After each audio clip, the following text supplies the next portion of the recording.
টাঙ্গালিয়া bus terminal, Chakbazar bus terminal, Shasongacha bus terminal, তিনও terminal একই সঙ্গে বন্ধ আছে, দূরপাল্লা কোনো গাড়ি চলাচল করতেছে না।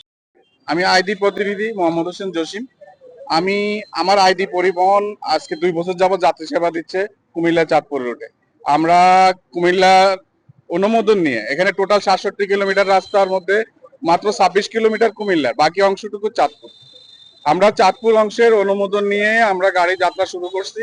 পরবর্তীতে আমরা জাঙ্গালিয়া থেকে সার্ভিস দেওয়া শুরু করার পরে আমাদের বিরুদ্ধে আইনি একটা অভিযোগ আছে হাইকোর্ট থেকে। আমরা সেই হাইকোর্টের আইনি অভিযোগ মোকাবেলা করে হাইকোর্টের ওই রিটকে আমরা আমাদের পক্ষে রায় করা হয়েছে।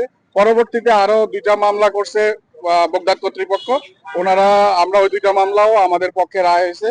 এবং শেষ গত 14/2/2025 তারিখে হাইকোর্ট থেকে একটা রুল জারি হয়েছে ডিসি মহোদয়কে, যে আইডি কে কেন এনওসি দেয়া হবে না এই মর্মে।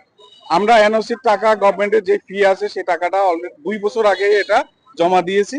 এখন পর্যন্ত আমাদেরকে এনওসি দেয়া হয় নাই, কেন জানি না। সরকারি একটা অনুমোদন, আমরা এটা কেন পাচ্ছি না সেটা আমরা নির্দিষ্ট করে বলতে পারতেছি না। এখানে যারা এই আন্দোলন করে গাড়িও বন্ধ রাখছে, শ্রমিকরা কথা বলে, এখানে বিন্দু মাত্র শ্রমিকদের কোনো সমর্থন নাই।